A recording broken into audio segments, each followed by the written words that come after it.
Hi, Phil Aston here from Now Spinning Magazine with another tribute video. And this time it's for Melanie, the singer-songwriter who has recently passed away. And this video is dedicated to all Melanie's friends and family and her son and everyone who knew her. When I do these tribute videos, I don't do a full in-depth rundown of the artist's career. You can find that elsewhere, and lots of other people will have done those sort of tribute videos. So in these, I try and think about how the artist has kind of interweaved or gone in and out of my life throughout the years. And sometimes, unfortunately, it's not until someone passes you realise how musicians, where you don't necessarily have lots of their catalogue in your collection, have touched your life in many ways. Melanie, for me, in my age band, was brand new key. That quirky pop song I remember seeing on Top of the Pops, and my dad coming in from the washing up and going, "Who's this? What's this?" Because she had such a childlike, innocent sense of wonder aspect to her voice. And I liked it, but it didn't really, it was just a song I liked. It was later on when I heard her rendition of Ruby Tuesday by the Rolling Stones, which I always thought was hers, to be honest, where I really liked her voice. But even then, there's only really been a couple of albums where I've really, really felt, that a deeper connection, if you like. And they may not be the ones that you might think. One of them is Ballroom Street. This is from 1978. It's a live album that was recorded in the studio in front of about 30 people. I don't even know how well known this is or was. It was on the Tomato label, I believe. But it has the best version of Ruby Tuesday you'll ever hear on this. It really is absolutely stunning. And because what was I like in 1978? I was a rock fan. And Ruby Tuesday, on this particular version, is a rock song. It's got full-on power chords, soaring guitar solos, really. And it just works. And it also has like a false ending where the band come back in and raise up the volume of the guitars again. But the way she sings it, she would never say where she came from. Yesterday doesn't matter because it's gone. While the sun is bright or in the darkest night, no one knows she comes and then she goes. The way she sings these words from Jagger, she makes them her own. And this album also has, on this particular side actually, which is side 3 in vinyl wood, I think it's coming out on CD soon. I hope it is, because I've never owned it on CD. There's a track, Save Me, Together Alone, Poet, I'm not the poet living in the poem, I'm not the singer but I am the song, and I've got a story that I cannot write down, but I'm with you, I'm always alone, always alone.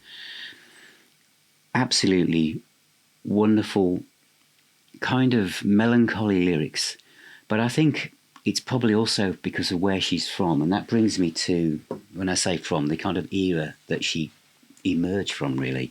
And that brings me to the album that I think is unique to her catalogue, and it's Leftover Wine. This is a amazing recording, because I don't think a recording like this will be made now, with kind of like there's imperfections in the recording. When she finishes the last song, you can hear people running on stage and bumping into the microphone and stuff like that, and she's kind of unsure of herself, saying, please make a noise in case this is being recorded live, and I want people to know there's somebody here. But her rendition of Leftover Wine, this is from 1970. I mean, even the phrase leftover wine, it conjures up, even to my young age, this idea of kind of like melancholy, loneliness and stillness and reflection. As you look across a party or a night out and there's that bit of wine left over in the glass or the bottle, it's kind of, but she sings it with such innocence and passion.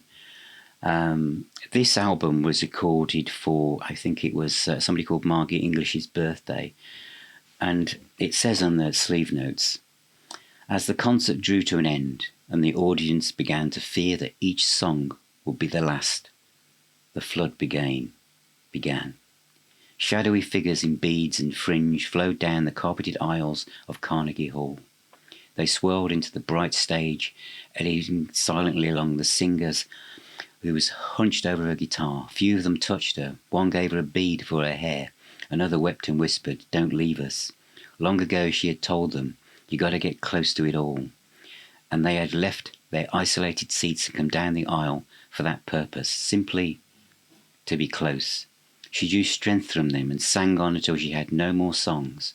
And when she rose to leave, some of them embraced her, and tears were exchanged. Hands reached from cufflink sleeves and pulled her backstage, where the people who handled her business arrangements congratulated her on a good night's work, and wine was served. There's a song on this one I'm going to finish on. Peace Will Come, and I think it was a hit as well. Peace Will Come. She was from the Woodstock, Vietnam era, and she was a vegan, loved animals, and peace, I think, was her message, and the anguish in her voice, the innocence and the sense of wonder never left her. And I think as I record this, Peace Will Come should be a message for everyone out there in these times that we find ourselves in. Musicians and artists like Melanie, their message has never dimmed. You know, the light might have gone out for Melanie, but the candle still burns for her music and her message and her words and a sense of innocence and what art is all about, and especially the art of the album and the song. And as I've said many times, that music is basically the transference of emotion from one person to another. And listen today to some Melanie. I'm going to recommend things like her rendition of Ruby Tuesday and Leftover Wine and Peace May Come. Absolutely wonderful stuff. So thank you for watching, and thank you for being here, and take care everybody. Remember, music is the healer and the doctor, and I shall see you all very, very soon.